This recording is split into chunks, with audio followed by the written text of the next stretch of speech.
दस्तक में आज का पहला बड़ा मुद्दा है, देते हैं जो सीएम को धोखा, जनता को क्या छोड़ेंगे। मुख्यमंत्री और मंत्री कई बार जमीनी दौरा करते हैं ताकि यह पता चले कि जो नीतियां, जो योजना वो जनता के लिए बना रहे हैं, उनका लाभ जनता तक पहुंच रहा है। ऐसे में आज आपको दस्तक देकर आवाज उठानी है उस भ्रष्ट अफसरशाही के खिलाफ जो उत्तर प्रदेश के मुख्यमंत्री के जनहित के कामों से जुड़े औचक निरीक्षण तक में अपनी कुर्सी बचाने के लिए धोखा देने के आरोप में घिरी है।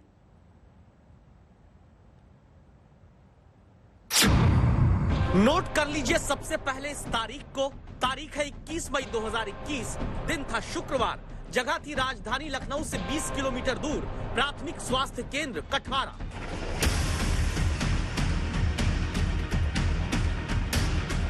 इक्कीस मई को मुख्यमंत्री योगी आदित्यनाथ जनता के हित में स्वास्थ्य व्यवस्थाओं का निरीक्षण करने के लिए लखनऊ के बख्शी का तालाब इलाके में मौजूद प्राथमिक स्वास्थ्य केंद्र कठवारा पहुंचे। साथ में स्थानीय सांसद, विधायक, प्रशासनिक अफसरों, स्वास्थ्य अधिकारियों की फौज जुटी दिखती है। जहां 21 मई को मुख्यमंत्री ने आम आदमी तक हेल्थ सिस्टम की पहुंच है कि नहीं ये जानने के लिए सवाल किया था।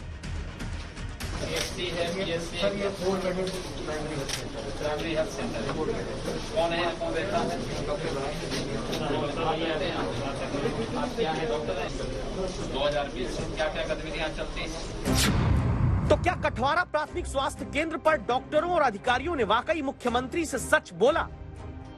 इस सवाल को जहन में रखकर 21 मई की लखनऊ के ही कठवारा प्राथमिक स्वास्थ्य केंद्र में ही मुख्यमंत्री के डॉक्टरों, अफसरों और स्वास्थ्य कर्मचारियों से अगले सवाल को सुनिएगा। अंदर व्यवस्था है, ये होता रहता है, और कोई उनको दवा वगैरह की व्यवस्था, मेडिसिन किट वगैरह कुछ बनाई गई? यहाँ पे मेडिसिन किट नहीं रखी गई। तो क्या जनता को प्राथमिक हेल्थ सेंटर से दवा देने के नाम पर डॉक्टरों और अधिकारियों ने सच बोला? 21 मई को लखनऊ के ही इसी कठवारा प्राथमिक स्वास्थ्य केंद्र में मुख्यमंत्री के निरीक्षण करते वक्त प्रशासन, प्रशासनिक अधिकारियों के मातहत स्वास्थ्य विभाग के सर्वे सर्वाओं, डॉक्टरों तक ने यह दिखाया कि अंदर टीबी के मरीजों तक को दवा दी जा रही है। लेकिन क्या मुख्यमंत्री के सामने जो अधिकारी दिखा देते हैं वही सच हो जाता है? या फिर मुख्यमंत्री जब जनता को मिल रही स्वास्थ्य सुविधाओं की जमीनी हकीकत देखने पहुंचते हैं तो जिन अफसरों की जवाबदेही आम आदमी को हर सुविधा पहुंचाने की है, वही अफसरशाही सीएम के सामने क्या सब कुछ चकाचक दिखाकर धोखा देती है? 21 मई को जिस प्राइमरी हेल्थ सेंटर में मुख्यमंत्री के सामने सब कुछ अच्छे से होता दिखाया गया, वहां 26 मई को आज तक संवाददाता शिवेंद्र श्रीवास्तव पहुंचते हैं। तो देखिए क्या पता चलता है। हम आपको ये भी बता दें, ये वही जगह है जहां आपसे कुछ दिन पहले मुख्यमंत्री योगी आदित्यनाथ विजिट करने आए थे और यहाँ सब कुछ अच्छा दिख रहा था। लेकिन आज यहाँ बदला हुआ स्वरूप है। आप देख सकते हैं जो ये कमरा है पैथोलॉजी का, इसमें ताला पड़ा हुआ है। इसके अलावा ओपीडी जो है उसमें भी ताला पड़ा हुआ है। जो दवाई देने के लिए यहाँ पर मेडिकल स्टोर है, यहाँ पर कोई काउंटर पे ना तो कोई मौजूद है और न ही एक दवाई का काउंटर खुला हुआ है। यहाँ पर एक लिस्ट भी लगी हुई है कि किस किस की यहाँ पर ड्यूटी है। उसमें से मेडिकल ऑफिसर जो है, इसके अलावा लेडी मेडिकल ऑफिसर, फार्मासिस्ट और जो सीनियर नर्स, एएनएम और तमाम लोगों के नाम लिखे हुए हैं, आप देख सकते हैं। यहाँ यानी कि करीब 8 लोग होने चाहिए ड्यूटी पर, लेकिन यहाँ असलियत कुछ और है। यहाँ पर इस वक्त यहाँ इस जो प्राथमिक स्वास्थ्य केंद्र है इसमें मौजूद जो तैनात हैं लोग, वो कोई मौजूद नहीं है। 21 मई को जो स्वास्थ्य अधिकारी कर्मचारी कठवारा के प्राइमरी हेल्थ सेंटर में जनता को दवा दिए जाने की बात बता रहे थे, 26 मई को आज तक की टीम पहुंची तो इस हेल्थ सेंटर में रजिस्ट्रेशन और दवा का काउंटर खाली नजर आता है। मुख्यमंत्री के सामने जमीन पर किए गए अधिकारियों के वादे और दावे 4 दिन के भीतर क्या हवा हो गए? क्योंकि जो डॉक्टर इस कठवारा प्राइमरी हेल्थ सेंटर में 4 बेड वाली स्वास्थ्य सुविधा 21 मई को बड़ी शान से बताते मिले थे, 26 मई को उसी हेल्थ सेंटर में तय वक्त के भीतर ओपीडी तक खुली नहीं मिली, दरवाजा बंद, दरवाजे की सिटकिनी लगी हुई दिखी। जिस प्राथमिक स्वास्थ्य केंद्र पर 4 दिन पहले मुख्यमंत्री के आने पर डॉक्टर, दवा, नर्स, अधिकारी सब थे, वहां स्टोर बंद मिला, जनरल वार्ड बंद मिला, महिलाओं के इलाज वाला फीमेल वार्ड बंद मिला। सिर्फ इस अस्पताल के भीतर वैक्सीन लगाने वाली टीम दिखी, जिसके सभी कर्मचारी दूसरे प्राइमरी हेल्थ सेंटर से यहां वैक्सीन लगाने आए हैं। और इस स्वास्थ्य केंद्र के कर्मचारी कहां हैं? ये हमने पूछा तो जवाब सुनिए। यहाँ पर जो लोग तैनात रहते हैं उनमें से कोई मौजूद है यहाँ पर? नहीं, अभी नहीं है। इस प्राथमिक स्वास्थ्य केंद्र में जिनकी ड्यूटी है, तैनाती है, कोई मौजूद है? नहीं सर, कोई मौजूद नहीं। ये वो लोग हैं जो वैक्सीनेशन यहाँ पर कर रहे हैं और बता रहे हैं कि इस प्राथमिक स्वास्थ्य केंद्र में जिसको मौजूद रहना चाहिए वो यहाँ पर नहीं है। हालांकि ये वैक्सीनेशन के लिए ये लोग मौजूद हैं, दूसरे सेंटर से यहाँ पे बिठाए गए हैं। यानी 21 मई को लखनऊ के जिस प्राथमिक स्वास्थ्य केंद्र पर मुख्यमंत्री के निरीक्षण के वक्त अधिकारियों ने ऑल इज वेल दिखा दिया, 26 मई को उसी हेल्थ सेंटर पर तैनात न डॉक्टर मिले, न नर्स, न स्वास्थ्य कर्मचारी मिले, न दवा दिखी, न ओपीडी खुली मिली, न इलाज का कोई भरोसा मिला। लेकिन ये कहानी सिर्फ इतने पर खत्म नहीं होती, क्योंकि फिर से देखिए अब आप 21 मई की इन तस्वीरों को, जब लखनऊ में ही प्राथमिक स्वास्थ्य केंद्र से निकलकर मुख्यमंत्री योगी आदित्यनाथ को अधिकारी यहाँ के रामगढ़ा गांव ले जाते हैं, जहां मुख्यमंत्री की बात अधिकारियों ने कोरोना से बीमार होने के बाद ठीक हुए मरीज जगमोहन से कराई थी। आपका स्वास्थ्य ठीक है? आपको दवा वगैरह नहीं है? ठीक है, अब आपका बिल्कुल नेगेटिव आ गया है, सांस तो नहीं फूल रही है, कमजोरी चले अभी बहुत दौड़ धूप का काम मत करिए। दवाई मिली आपको? डॉक्टर आपका हालचाल लेते थे? परिवार में सब लोग ठीक हैं? भाई दिक्कत तो नहीं कहीं? ठीक है, वही देखने के लिए आप लोग आए थे, मालूम करने के लिए आए थे, ताकि जो है सभी गांव के लोगों को बचा के रखे। 21 मई को अधिकारियों ने यहाँ के गांव में जनता का ख्याल रखने का भरोसा दिलाने के लिए जिन कोरोना के ठीक हो चुके मरीज जगमोहन से मुख्यमंत्री की बातचीत कराई, उस बातचीत के मुताबिक कोरोना के मरीज जगमोहन को सरकारी दवा भी मिली और डॉक्टरों का परामर्श भी। लेकिन 26 मई को इसी गांव में संवाददाता शिवेंद्र श्रीवास्तव जगमोहन से बात करने पहुंचते हैं तो सच पलट जाता है। हाँ, कोरोना हुआ था, अम्बे हॉस्पिटल में जांच हुई, वहाँ हमने जांच कराई, वहाँ दवा कराई करीब 70,000 की, प्राइवेट इलाज हुआ हमारा, और कोई सरकारी दवा इलाज सुविधा हमको कुछ नहीं मिली। तो यहाँ इतना बड़ा गांव है, क्या सरकारी सुविधा है यहाँ पे? यहाँ कोई सुविधा नहीं। जब मंत्री जी उन्होंने आया तभी रात में जांच हमारे परिवार की हुई और हमारी भी जांच हुई और ये पर्चा भी लगा। उससे पहले कुछ नहीं? नहीं, कुछ नहीं हुआ। अधिकारियों ने जिन जगमोहन से 21 मई को बात कराई वो 21 मई को दवा मिलने की बात कहते हैं, 26 मई को कहते हैं कि उन्होंने तो प्राइवेट अस्पताल में 70,000 रुपए खर्च करके अपना इलाज कराया। 21 मई को जिन जगमोहन से अधिकारियों ने मुख्यमंत्री की बात कराई वो तब सरकारी डॉक्टर से इलाज की बात कहते दिखते हैं, लेकिन 26 मई को वही जगमोहन बताते हैं कि कभी न सरकारी दवा मिली न इलाज। अब गांव वालों की जांच और इलाज को लेकर मेडिकल सुपरिटेंडेंट जेपी सिंह कहते हैं, अगर ये लगता है कि हाँ कुछ लोग जो उस समय छूट गए हैं तो मेरे द्वारा कल खुद 2 RIT टीम भेज दी जाएगी और सभी लोगों की जांच जो होंगे ILI सारी के उनकी जांच करा दी जाएगी। रामगढ़ा गांव में आज तक संवाददाता शिवेंद्र श्रीवास्तव ने कई गांव वालों से पूछा कि क्या जो हेल्थ सेंटर और इलाज का भरोसा 21 मई को मुख्यमंत्री के दौरे के दौरान अधिकारियों ने दिखा दिया वो हमेशा मिलता है यहाँ। मंत्री के आने के पहले सब यहाँ सब लेबर लागे, सब झाड़ू पोछा सब लाग गया, यहाँ सब हर अधिकारी यहाँ का डॉक्टर अलग आ गए, सब कुछ। तो यहाँ जो स्वास्थ्य सुविधा है कोरोना की, है यहाँ सुविधा है? नहीं, कोई सुविधा नहीं, कोई इलाज नहीं, आशा वर्कर डॉक्टर नहीं है, कोई नहीं आवत। जब वो आने वाले थे खबर थी तब रात में भी आए अधिकारी लोग और सुबह सब लोग आके, उसके पहले कुछ यहाँ नहीं था। कुछ नहीं जी बदला। क्या जब आए थे तब क्या हुआ था?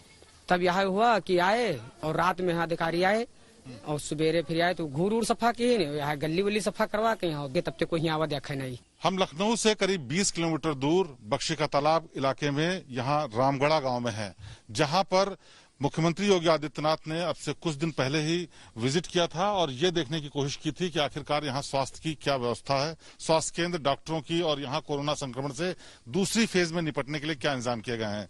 गांव वालों के मुताबिक जिस दिन मुख्यमंत्री आए उस दिन आनंद फानन में तमाम अधिकारियों ने आकर के यहाँ सड़कें चमका दी, सफाई कर दी, पोस्टर लगा दिए, डॉक्टर्स के इंतजाम कर दिया और तमाम चीजें कर दी। लेकिन उसके बाद नजारा बिल्कुल बदला हुआ है। स्वास्थ्य केंद्र पर डॉक्टर नहीं है, गाँव में कोई पूछने वाला नहीं है, हैं, इलाज के लिए कोई आता नहीं है। अगर इन लोगों को इलाज कराना है तो वो जा करके पास में प्राइवेट महंगा इलाज कराएं। जिन जगमोहन से मुलाकात मुख्यमंत्री ने की थी, उन्होंने भी साफ तौर पर बताया कि वो इलाज कराने के लिए प्राइवेट अस्पताल में गए और 70,000 रुपए के आसपास उनका खर्च हुआ और सरकार की तरफ से कोई भी सुविधा नहीं मिली।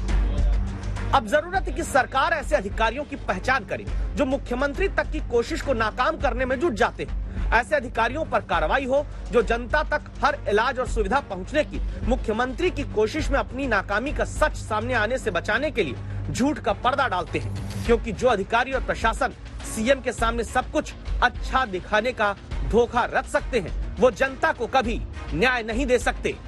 शिवेंद्र श्रीवास्तव, लखनऊ आज तक। उत्तर प्रदेश के शिक्षा मंत्री के पास अर्थशास्त्र में पीएचडी की डिग्री भी है, लेकिन आरोप अब मंत्री सतीश द्विवेदी भ्रष्टाचार शास्त्र के जानकार होने के लग रहे हैं। पहले पंचायत चुनाव में संक्रमण से शिक्षकों की मौत का आंकड़ा न मानने का विवाद हुआ, फिर छोटे भाई को गरीबी कोटे से असिस्टेंट प्रोफेसर बनाने के विवाद में मंत्री सतीश द्विवेदी का नाम आया। अब पढ़ाई लिखाई का मंत्रालय उत्तर प्रदेश में संभालने वाले सतीश द्विवेदी पर आरोप है कि करोड़ों की जमीन को कौड़ियों के भाव अपने परिजनों के नाम उन्होंने लिखा लिया।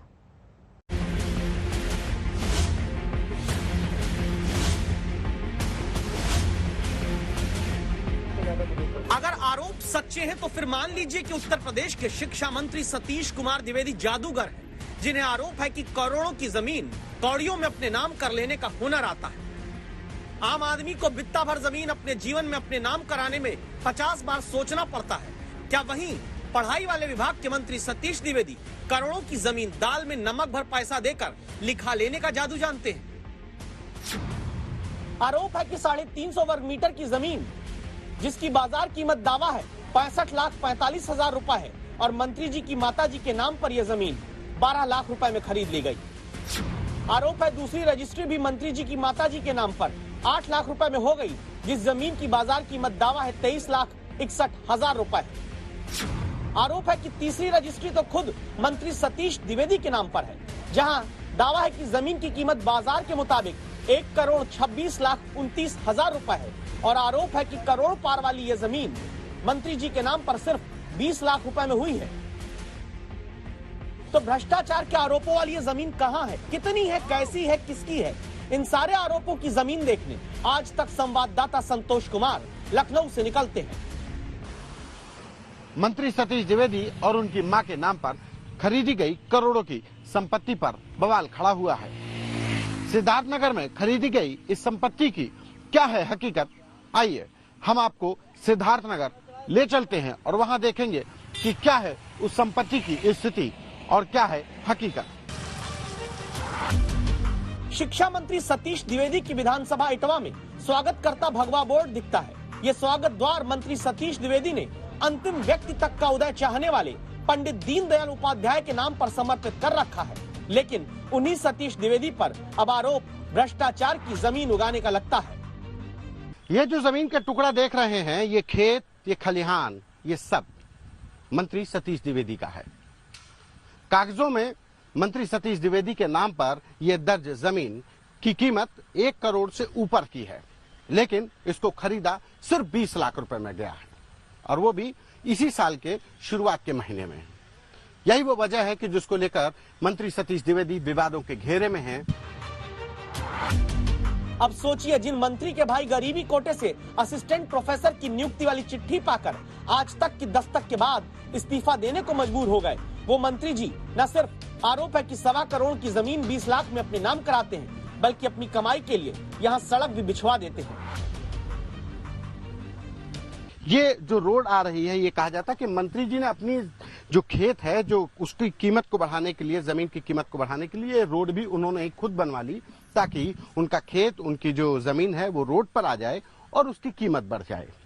जिन 4 रजिस्ट्रियों की बात की जा रही है, उसमें 3 रजिस्ट्रियां उनकी मां के नाम पर है और ये खेत करीब 2 एकड़ का है, जो बताया जा रहा है कि ये सतीश द्विवेदी के नाम पर ये दर्ज है।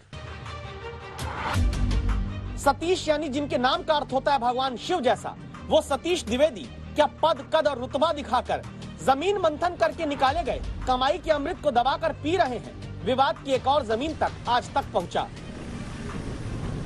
65 लाख की जमीन और 12 लाख रुपए में रजिस्ट्री। हम इस समय पर मंत्री सतीश द्विवेदी की एक दूसरी जमीन पर मौजूद हैं। ये कमदा लालपुर इलाके की ये जमीन है, ये रोड साइड की जमीन है। इसको जमीन को रजिस्ट्री जो करवाई गई वो सतीश द्विवेदी की मां कालिंदी देवी और उनके एक करीबी की मां के नाम पर दर्ज हुई। कागजों में जो मूल्यांकन हुआ इस जमीन की कीमत का वो करीब 65 लाख रुपए है, लेकिन जो कीमत अदा की गई वो सिर्फ 12 लाख रुपए है। इसी जमीन को लेकर स्थानीय नागरिक सदानंद संवाददाता संतोष कुमार से बातचीत में यह आरोप लगाते हैं कि मंत्री सतीश द्विवेदी ने उनके नाम पर आई जमीन को दबाव बनाकर कौड़ियों में खरीदा है।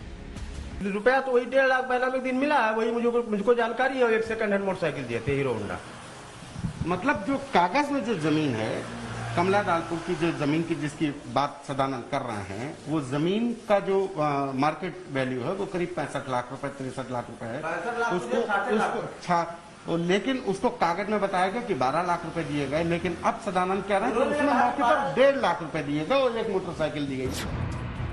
कैमरे पर आए बिना हर आरोप पर मंत्री सतीश द्विवेदी की सफाई है कि रजिस्ट्री की कॉपी सही है, जमीन की खरीद फरोख्त में ना कोई गड़बड़ी हुई, ना ही कुछ गैर कानूनी है और मंत्री जी हर तरह की जांच के लिए तैयार हैं। लेकिन उत्तर प्रदेश में हलचल लेती सियासत के बीच करप्शन की जमीनों के आरोपों के साथ सवाल समाजवादी पार्टी और आम आदमी पार्टी के नेता उठाते हैं। ये तो सीधे सीधे भ्रष्टाचार है। इनकम टैक्स डिपार्टमेंट अगर इसकी जांच करेगा तो 1 मिनट में उनकी जमीन जब्त कर सकता है, उनकी प्रॉपर्टी जब्त कर सकता है। और ये ब्लैक मनी के जरिए पैसा दिया गया, ये आमतौर पे यही करते हैं ये लोग। जितने भी प्रभावशाली लोग हैं महंगी जमीनों को ऑन पेपर कम में खरीदते हैं और बाकी पैसा ब्लैक मनी के जरिए देते हैं। तो ये खुला भ्रष्टाचार है। मंत्री को तत्काल अपने पद से इस्तीफा देना चाहिए। सतीश द्विवेदी जब मंत्री बने थे तब उनके संघ से रिश्तों को लेकर मंत्री जी की सादगी के ही चर्चे आए थे। मंत्री जी अर्थशास्त्र में पीएचडी भी हैं, लेकिन जमीन शास्त्र में महारत के आरोप अगर सच्चे हैं तो फिर खतरा जमीन पर भी होगा और कुर्सी पर भी। संतोष कुमार, सिद्धार्थनगर, आज तक। जनता ही जनार्दन है का नाम लेकर वोट लेने वाले राजनेताओं के लिए क्या अस्पताल में बेड भी अब आरक्षित रहेंगे और आम आदमी अस्पताल में ही बेड के इंतजार में दम तोड़ देगा? आज तक ऐसी संवेदनहीन वीआईपी सोच पर दस्तक देता है। कहानी राजस्थान से आई है, जहां एक महिला की सांसें बेड न मिलने के कारण सिर्फ इसीलिए थम गई क्योंकि अस्पताल में पड़ा खाली वेंटिलेटर बेड किसी नेता, मंत्री, विधायक के नाम पर रिजर्व था। इस खाली बेड को आप देख रहे हैं, आपको खाली दिख रहा है। ये बेड कोटा के सूरज कनौजिया को भी खाली दिखा था। ये बेड उखड़ती सांसों के बीच जिंदगी के लिए जूझती 60 साल की वीणा देवी के नाती चंदन को भी खाली दिखा था। लेकिन वेंटिलेटर वाला यही बेड सिस्टम में खाली नहीं होता, क्योंकि इस बेड पर किसी विधायक, किसी सांसद, किसी मंत्री का वीआईपी कोटे वाला अदृश्य कब्जा होता है।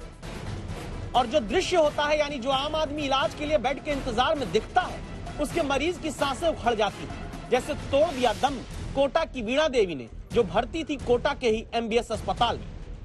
क्यों? ये जानकर दस्तक देनी होगी आपको उस वीआईपी गिरी पर, जो आम आदमी से इलाज के लिए बेड पाने का अधिकार तक छीन लेती है। आपको ये हकीकत दिखाने परिवार तक संवाददाता शरद कुमार पहुंचे हैं।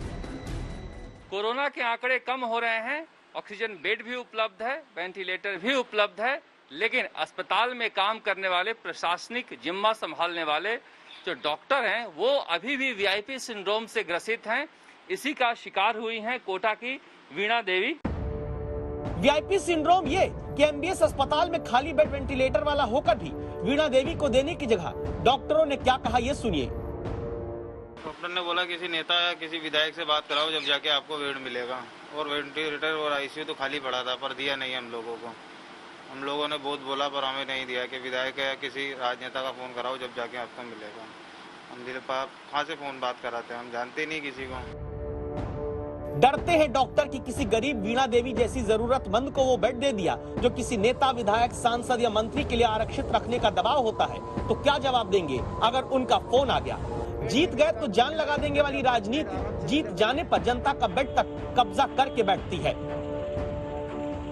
आपने तस्वीर भी खींची खाली वेंटिलेटर को, डॉक्टर को दिखाया।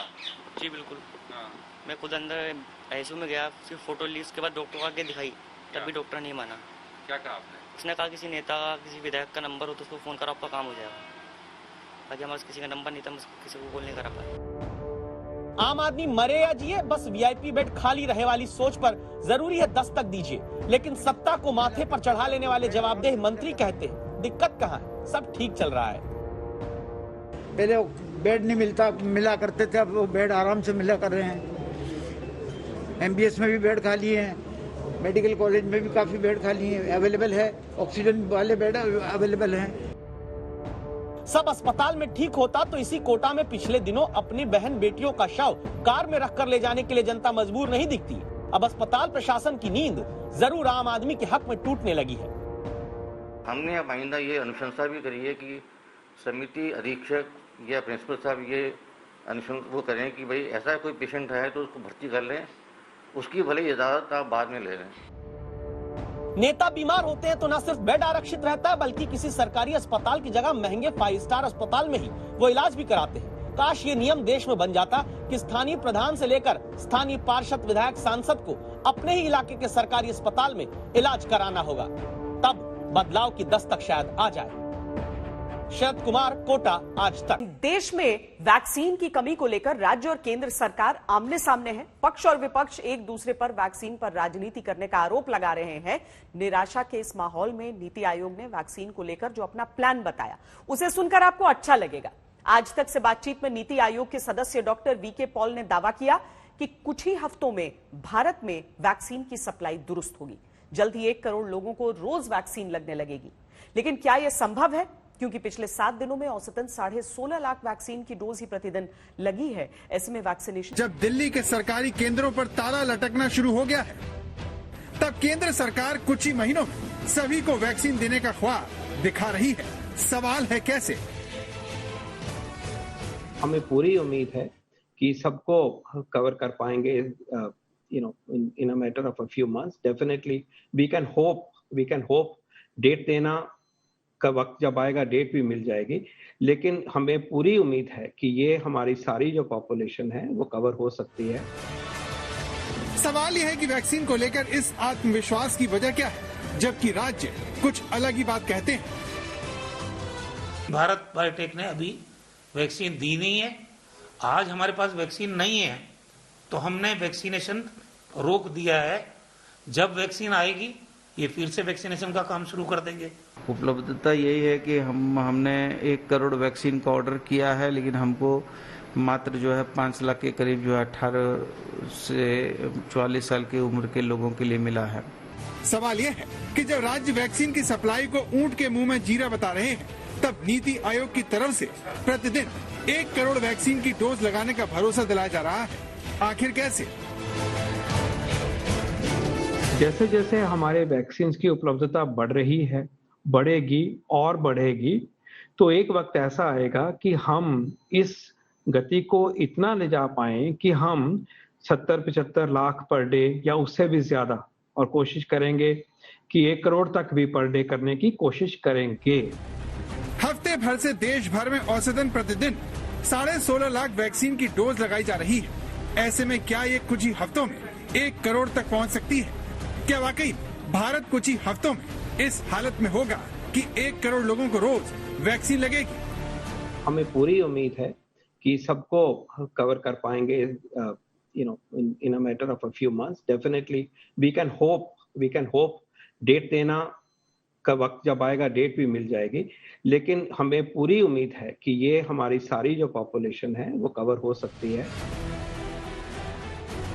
वैक्सीन को लेकर विपक्ष पिछले कई दिनों से हमलावर है और वो इसकी कमी के लिए सीधे सीधे प्रधानमंत्री को दोषी ठहरा रहा है। प्रधानमंत्री अगर भावुक अब हो रहे हैं, और प्रधानमंत्री की बात मालूम होना चाहिए था कि 137 करोड़ जनता की जान की बचाने की जिम्मेदारी देश के प्रधान सेवक चौकीदार पर है। और अगर चौकीदार को मालूम होता कि भाई इनकी जान बचाना है, तो चौकीदार हर चीज करता जान बचाने के लिए देश की जनता की। प्रधानमंत्री सोते रहे। विपक्ष के ऐसे ही आरोपों पर आज सरकार और बीजेपी दोनों ने पलटवार किया। सरकार की तरफ से वैक्सीन पर एक फैक्ट शीट पेश की गई। और साल के आखिर तक बनने वाले रिकॉर्ड का भी ऐलान कर दिया गया। इस साल के अंत तक 2021 के अंत तक लगभग 200 करोड़ वैक्सीन भारत बना पाएगी, अपने देश में बना पाएगी। ये हमारा डोमेस्टिक प्रोडक्शन होगा। ये कोई छोटा विषय नहीं है, ये बहुत बड़ा विषय है। किसी भी देश में 200 करोड़ वैक्सीन उस देश में निर्माण होते हो, प्रोडक्शन होते हो, ये आज तक देखने को नहीं मिला है। ये भारत में हो रहा है। जिस देश में वैक्सीन की कमी को सरकार में बैठे लोग भी मान रहे हो, वहाँ पर ये चमत्कार कैसे होगा? इस सवाल पर सरकार का पहला जवाब सुन लेते हैं। वैक्सीन की कमी को दूर करने के लिए भारत बायोटेक के साथ 3 और कंपनियों को वैक्सीन बनाने की इजाजत दे दी गई है, ताकि उत्पादन को बढ़ाया जा सके। इसी तरह रूस की स्पुतनिक वैक्सीन को भारत में 6 कंपनियां मिलकर बनाएंगी। कोवैक्सीन का उत्पादन बढ़ाने के लिए पीएसयू को भी इजाजत दे दी गई है। तो भारत की सरकार ने ये इंश्योर किया कि भारत बायोटेक अपने इस लाइसेंस को 3 अदर कंपनियों के साथ, 3 अदर प्लांट्स के साथ बांटे और वह भी कोवैक्सीन के प्रोडक्शन को आरंभ करे। तो 3 और कंपनियों को भी बांटने का काम किया गया। ठीक उसी प्रकार भारत बायोटेक का अपना केवल एक प्लांट था। जब ये पूरा प्रोसेस शुरू हुआ तो कोवैक्सीन मैन्युफैक्चरिंग के लिए भारत बायोटेक का केवल एक प्लांट था। मैं धन्यवाद देना चाहूंगा भारत सरकार का कि आज भारत बायोटेक का 4 प्लांट है, क्योंकि भारत सरकार ने प्रोएक्टिवली काम करके किस प्रकार से प्रोडक्शन बढ़ाया जाए कोवैक्सीन का, उसके लिए काम किया है। यही भारत बायोटेक जो आज लगभग 1 करोड़ प्रति माह की मैन्युफैक्चरिंग करती है, अक्टूबर के महीने तक 10 करोड़ प्रति माह मैन्युफैक्चरिंग करेगी। 1 करोड़ से, आप सोचिए, 1 करोड़ से 10 करोड़ तक का यह सफर चंद महीनों के अंदर कोवैक्सीन पूरा कर रही है। लेकिन क्या इतने भर से साल भर के आखिर तक 200 करोड़ डोज के लक्ष्य को पूरा किया जा सकेगा? इस सवाल के जवाब नीति आयोग के सदस्य कोरोना की वैक्सीन से जुड़ी दूसरी खुशखबरी देते हैं और दावा करते हैं कि जल्दी कोरोना की 4 और नई वैक्सीन उपलब्ध होने वाली है। एंड आगे और वैक्सीन, 4 वैक्सीन और बायोई का, जाइडस का, भारत बायोटेक का नेसल वैक्सीन और बायोई का वैक्सीन, ये 4 वैक्सीन जो है आगे उभरते हुए नजर आ रहे हैं। जिनोवा का वैक्सीन चौथा, जो mRNA टेक्निक पे ऊपर आधारित। डॉक्टर पॉल ने बताया कि सरकार कोविड सुरक्षा स्कीम के तहत जाइडस कैडिला, बायोई और जिनेवा की कोरोना वैक्सीन के देश में निर्माण के लिए फंडिंग कर रही है। इसके अलावा भारत बायोटेक की नाक से दी जाने वाली सिंगल डोज वैक्सीन तैयार करने में केंद्र सरकार मदद कर रही है, जो गेम चेंजर साबित हो सकती है। यानी ये वो फॉर्मूला है जिसके दम पर इस साल के आखिर तक देश में वैक्सीन की 200 करोड़ डोज का उत्पादन होने का दावा हो रहा है, जिसमें फाइजर की वो 5 करोड़ डोज भी शामिल हो सकती हैं, जिनको लेकर बातचीत हो रही है। कुछ दिन पहले से इंडिकेशन मिली कि उनके पास वैक्सीन उपलब्धता है और वो ऑफर कर रहे हैं इंडिया को, और उसको आगे बढ़ाने के लिए कुछ बातें जो उन्होंने हमारे सामने रखी हैं, उसमें इंडेमिनिटी का भी इश्यू है, उसमें ये भी इश्यू है कि वो किस तरह से सप्लाई यहाँ पे करेंगे वगैरह वगैरह। और इसी प्रकार ये भी है उनकी अपेक्षा कि जब वो अप्लाई करेंगे तो रेगुलेटरी क्लियरेंसेज जो है वो जल्दी से मिलनी चाहिए। तो उन्होंने इस बातचीत में हमारे साथ वो भी सम्मिलित हैं और सरकार के रेगुलेटर, सरकार के मिनिस्ट्रीज भी सम्मिलित हैं। उन्होंने इंडिकेट किया है कि 5 करोड़ डोजेस तक उपलब्धता हो सकती है। भारत में वैक्सीन को लेकर ये सारी जद्दोजहद इसलिए हो रही है क्योंकि जिस रफ्तार से अभी वैक्सीन लग रही है, उसमें सभी को वैक्सीन लगने में बरसों लग सकते हैं। कोरोना की रफ्तार थामने के लिए हर्ड इम्यूनिटी जरूरी है। ऐसा तब होगा जब देश के 60 से 70% लोगों को वैक्सीन लग जाए। लेकिन अगर हफ्ते भर के 16.5 लाख डोज प्रतिदिन के हिसाब से अगर चलें, तो इसमें 2.5 साल का वक्त लग जाएगा। लेकिन नीति आयोग के सदस्य वीके पॉल के हौसले बुलंद हैं और अगर उनकी माने तो जल्दी भारत में बनने वाली दोनों वैक्सीन की क्षमता भी बढ़ने वाली है और इस तरह सरकार अपने लक्ष्य को हासिल कर लेगी। प्लीज हैव फेथ कि इन 2 कंपनीज में भी दम है। 90 लाख बना रहे थे भारत बायोटेक, दम से वो कहते हैं कि हम बनाएंगे 10 करोड़, 10 गुना स्टेप अप का वो ताकत रखते हैं सितंबर तक। ये उनका वायदा है, पब्लिक में उन्होंने कहा है। 6.5 करोड़ बना रहे थे सीरम, उन्होंने खुद कहा है 11 करोड़ बनाएंगे और 15 करोड़ तक भी पर मंथ बना सकते हैं। अपने तरीके से लगे हुए हैं और भारत सरकार उनके साथ हाथ मिला के जुड़ के लगी हुई है। बायोई का जो नया वैक्सीन है उसकी कैपेसिटी इनॉर्मस कैपेसिटी है, 7 से 10 करोड़ पर मंथ की कैपेसिटी है। ये सारे एफर्ट जो हो रहे हैं अपने आप नहीं हो रहे, मिलके किए जा रहे हैं। स्लो डाउन हुआ है, 20 lakh per day 25 lakh per day हो रहा है। मैंने तो अभी खुद ही कहा है कि हमें तो स्पीड अप करना है कि हम 75 lakh per day 1 crore per day भी करेंगे, तभी ये काम पूरा होगा। और देश में ये काम करने का, जैसे मैंने कहा 43 लाख करके दिखाया, तो ताकत है। Supply has been a relative constraint till now, but potential में कोई कमी नहीं है। जो ही सप्लाई ठीक होती है और वो अपने तरीके से बढ़ रही है। आज तक ब्यूरो। तो आपने सुना कि नीति आयोग के सदस्य वीके पॉल कह रहे हैं कि कुछ ही हफ्तों में, एक दिन में 1 करोड़ डोज लगने लगेंगे। लेकिन ये कैसे संभव है और क्या ये संभव है? अगर हम इसे 4 हफ्ते माने तो जून तक 1 करोड़ वैक्सीन प्रतिदिन लगाने का दावा दूर की कौड़ी लगता है। भारत में अभी कोवैक्सीन और कोविशील्ड की हर महीने 25 से 30 लाख डोज बन रही हैं। स्पुतनिक की 2.10 हजार डोज 2 किश्तों में भारत पहुंच चुकी है। सरकार की योजना इसका उत्पादन भारत में करने की है, लेकिन उसमें समय लगेगा, यानी जून तक हालात बदलेंगे। आंकड़े देखकर ऐसा लगता नहीं है। हालांकि अगस्त तक उम्मीद है कि हालात कुछ बेहतर हो, क्योंकि तब 1 करोड़ 80 लाख स्पुतनिक की वैक्सीन भारत आ जाएंगी। भारत बायोटेक भी हर महीने कोवैक्सीन का उत्पादन 8 करोड़ हर महीने करने लगेगा। सीरम इंस्टीट्यूट ने भी अगस्त तक 10 करोड़ वैक्सीन की डोज उपलब्ध करवाने का वादा किया है। अगर फाइजर से भी डील हो गई तो इसमें 5 करोड़ खुराक का एक बड़ा हिस्सा भी जुड़ सकता है। इस तरह अगस्त तक वैक्सीन के मामले में हालात बेहतर होने लगेंगे। यह भी तब होगा जब सरकार और वैक्सीन बनाने वाली कंपनियां अपने दावों पर खरे उतरेंगे, इन्हें पूरा करेंगे, जिसे लेकर विपक्ष लगातार मोर्चा खोले हुए है। विपक्ष के ऐसे ही आरोपों का आज सरकार की तरफ से जवाब दिया गया।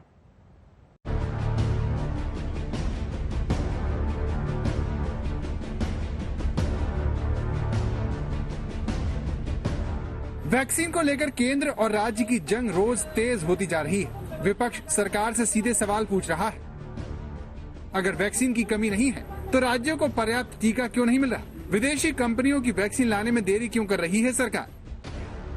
लेकिन बीजेपी कह रही है वैक्सीन है, कोई साधारण पैरासीटामोल की गोली नहीं। एक बात याद रखिए, ये वैक्सीन है, ये कोई ऑफ द शेल्फ अर्थात काउंटर में मिलने वाला कोई साधारण पैरासीटामोल की गोली या कोई साधारण दवाई नहीं है जो आप गए, आपने पेमेंट किया और आप ओवर द काउंटर उस मेडिसिन को उठाए और आप हिंदुस्तान आ गए। सरकार ने विपक्ष के इल्जाम पर जो जवाब दिया उसमें बताया गया कि सरकार 2020 से ही दुनिया की बड़ी वैक्सीन निर्माता कंपनियों से बात कर रही है। दुनिया के किसी वैक्सीन निर्माता का प्रस्ताव अप्रूवल के लिए पेंडिंग नहीं है। केंद्र घरेलू प्रोडक्शन को बढ़ाने में लगा हुआ है। कंपलसरी लाइसेंसिंग का सुझाव कोई जादू की छड़ी नहीं है। केंद्र ने राज्यों पर जिम्मेदारी डालकर पल्ला नहीं छोड़ाया है। राज्यों को पारदर्शी तरीके से वैक्सीन का अलॉटमेंट हो रहा है और बच्चों के वैक्सीनेशन को लेकर भी गंभीरता है और जल्द ही ट्रायल शुरू होंगे। हम जो यहाँ फैलाने की कोशिश कई लोगों ने की कि centre has not approved vaccines available globally, कि वैश्विक स्तर पे जो वैक्सीन्स हैं उनको भारत की सरकार अप्रूव नहीं कर रही है और इस कारण से कहीं ना कहीं भारत में वैक्सीन की कमी रह रही है। मित्रों, ऐसा नहीं है, बिल्कुल ऐसा नहीं है। और मैं आपको उदाहरण देकर बताता हूं कि जो केंद्र की सरकार है उन्होंने भारत के अंदर वैक्सीन का प्रवेश हो सके, जो वैक्सीन बाहर निर्माण होते हैं उसके लिए जो भी नॉर्म्स होते हैं, जो भी कानून होते हैं, उसको उन्होंने लचक बनाया। राज्य कह रहे हैं कि उन्हें वैक्सीन नहीं मिल रही। इससे संबंधित आंकड़े राज्य के स्वास्थ्य मंत्री रोज अपनी प्रेस कॉन्फ्रेंस में दिखा रहे हैं। वहीं स्वास्थ्य मंत्रालय उनके दावों को नकार रहा है। उसका दावा है कि भारत ने अब तक 20 करोड़ से ज्यादा वैक्सीन की डोज अपने लोगों को लगा दी है और ऐसा करने वाला वो अमेरिका के बाद दूसरा मुल्क है। वैक्सीन से राज्यों पर जुबानी जंग के बीच स्वास्थ्य मंत्रालय ने राज्यों को मिलने वाली वैक्सीन का आंकड़ा भी रखा। 45 साल से ज्यादा की उम्र वालों के लिए मुफ्त वैक्सीन और सीधी खरीद प्रक्रिया के तहत अब तक राज्यों को 22 करोड़ 16 लाख से अधिक डोज मिल चुकी हैं। इसमें खपत और बर्बादी मिलाकर 20 करोड़ 17 लाख से ज्यादा डोज खत्म हो चुकी है। यानी राज्यों के पास 1 करोड़ 84 लाख डोज से अधिक पेंडिंग है। राज्यों को अगले 3 दिनों में 11 लाख डोज और मिल जाएंगे। वैक्सीन बर्बादी को लेकर भी केंद्र के आंकड़े कई राज्यों पर सवाल उठाते हैं, जिनके मुताबिक वैक्सीन बर्बादी का राष्ट्रीय औसत 6.3 है। लेकिन झारखंड में 37% और छत्तीसगढ़ में 30% से ज्यादा वैक्सीन बर्बाद हो गई, जबकि राज्य इससे इनकार कर रहे हैं। माननीय केंद्रीय मंत्री जी के साथ जब वीडियो कॉन्फ्रेंसिंग हुई थी, उस दिन भी इस बात को हम लोगों ने रखा था कि आपके जो आंकड़े सामने आ रहे हैं वैक्सीन वेस्टेज के संबंध में, ये राज्य के आंकड़ों से एकदम मेल नहीं खा रहे हैं। दुर्भाग्य से अगर केंद्र सरकार के किसी कार्य प्रणाली में कोई आलोचना हो रही है या कोई सवाल पूछे जा रहे हैं, तो अब वो पलटवार करके राजनीतिक समझिए कि उसका जवाब देना चाह रहे हैं कि अच्छा आप हमारे को ऐसा कर रहे हो, तो देखो कांग्रेस के राज्यों में क्या हो रहा है। लेकिन वैक्सीन को लेकर ये जंग आरोप से राष्ट्रवाद तक जा पहुंची है। इस वक्त हमारा देश कोरोना महामारी के खिलाफ युद्ध कर रहा है। ऐसे युद्ध के समय हम ये नहीं कह सकते कि सब राज्य सरकारें अपना अपना देख लें। कल को अगर पाकिस्तान भारत पे युद्ध करता है तो हम ये थोड़ी कहेंगे कि सारी राज्य सरकारें अपना अपना देख लें, यूपी वाले अपने टैंक खरीद लें, दिल्ली वाले अपने हथियार खरीद लें। ऐसे थोड़ी होता है।